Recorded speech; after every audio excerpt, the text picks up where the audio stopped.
This is the second video of the financial feasibility basic model. In the first video, we explained, we talked about what are the necessary parameters to perform this basic feasibility analysis. Well, the parameters were established and arranged in a way that we could perform our first income statement, which is right here. So this is basically the income statement projection. This is our first projection of an income statement, right? So we have the quantity of sales, which is a number, revenue, which is actually the product of the quantity of sales times the price, cost of sales, which is the product of the cost of one unit sale times the number of sales, and the gross profit is actually the subtraction of the revenue minus the cost of sales. Then there should be the fixed expenses. I remind you that these are the expenses that you will have no matter how many units you sell. You sell no units, you have these fixed expenses to pay. And as the quantity of sales increase, they will stay the same. And variable expenses, they should increase with the sales. No sales, no variable expenses. And as they grow, they should increase accordingly. Operating profit then is the subtraction of the gross profit minus these two expenses. Well, let's begin. So first of all, it would be a good idea to name the sales. Notice that B5 is our price. So the first good idea, it should be name it. So we go here to the cell name and I type price and I hit enter. So now, I'm sorry, the thing is that this one has already the name, so I will eliminate the ones that I have. So that way you already know how to eliminate them. Sorry.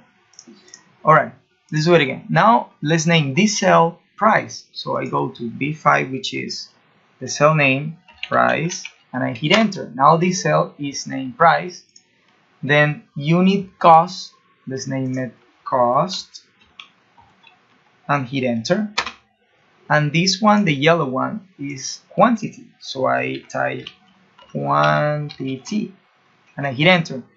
In order to do this, please do not leave spaces whenever you are naming cells. So the idea here was to first of all name them so it will be easy to refer to them. Now on the cell C35, which is the quantity, I only need to type price, so I will bring the price here. And the revenue from sales, it will be actually this quantity right here on top times I'm sorry, here should not be price, should be quantity. There you go. And right now we need to establish the revenue, so it will be this quantity times the price. There you go. These number signs appear because it's too narrow. The column is too narrow. Then we need to establish the cost of sales, which will be this quantity times cost. Right? There you go. So gross profit, as I said, is the subtraction of revenue minus the cost of sales. There you go.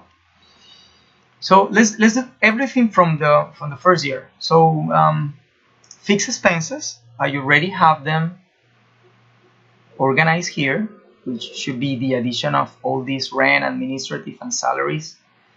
So I open parentheses. So is the addition of rent 3 million plus 1 million plus 4 million in administrative, and I close parentheses. But notice that here this column represents yearly data, but I have only monthly, so I need to multiply by 12 months a year. So my fixed expenses would be a little bit of more than 100 million pesos. My variable expenses are right here, organized. So the first one is the selling expense. So I just need to type my revenue times this 2%, which is on cell B15, because I will always leave this 2%. It would be a good idea to fix the reference. In order to do that, just right when you selected the B15 in your keyboard, you hit F4. That key will make these money signs appear, or you could type these money signs.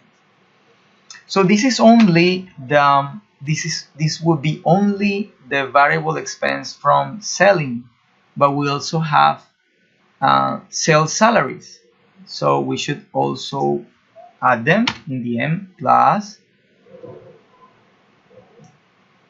these sales, which are already estimated there as a variable expense. Remember that whenever we increase the sales, this number will increase every time we increase the sales by 2,000, as it is typed on the right. Then we hit enter because we're not done yet.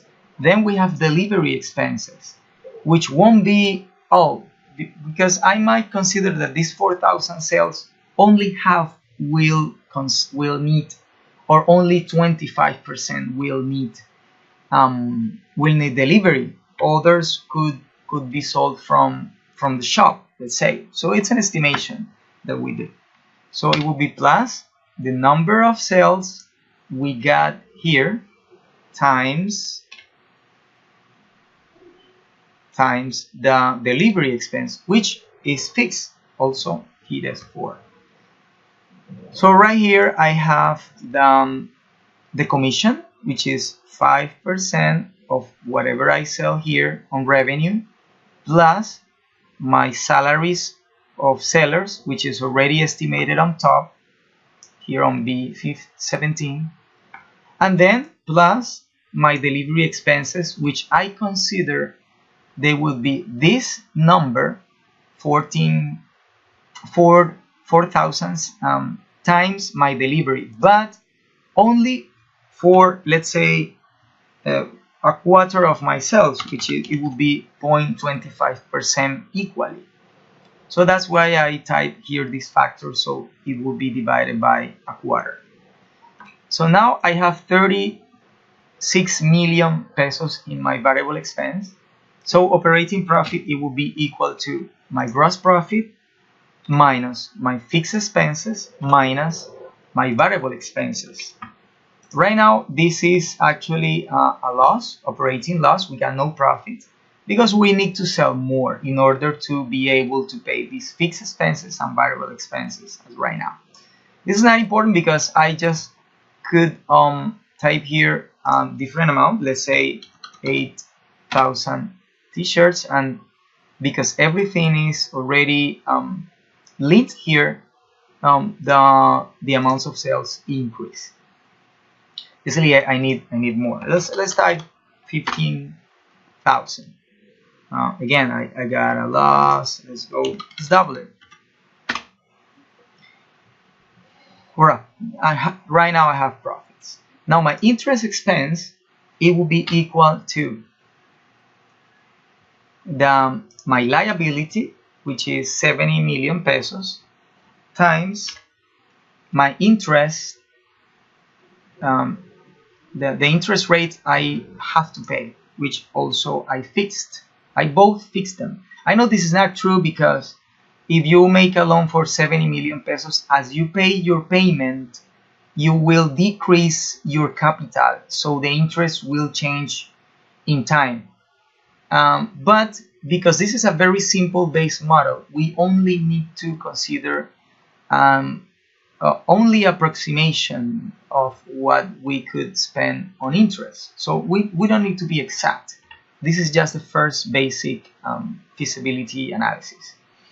And then I noticed that I will have around 11 million pesos in interest expense. So my profit before tax, which is the after interest expense, it will be equal to my operating profit minus my interest expense.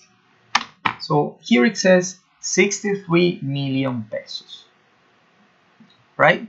So I will leave the video till here. So in my next video, I will project all the rest of the years. So in review, we established the quantity of sale just by linking it the data on top. Revenue is equal to the quantity times the price. The cost, it will be equal time the quantity times the cost. Gross profit is the subtraction. And then we have all the fixed expenses, which are specified on top monthly. So we need to multiply by 12 months a year. And then my variable expenses are, first of all, my commission, which is a percentage of my revenue. Then the salaries on sellers, which is already estimated on the first video. And then all my delivery expenses, which only will be a quarter of my total quantity sales a year. And then my operating profit is the subtraction of the gross profit minus fixed and variable expenses. And finally, my interest expense is determined by how much I have in my bank loan times the interest rate I have in this loan. And finally, my profit before taxes, it will be my operating profits minus my interest expenses paid. Thank you for watching.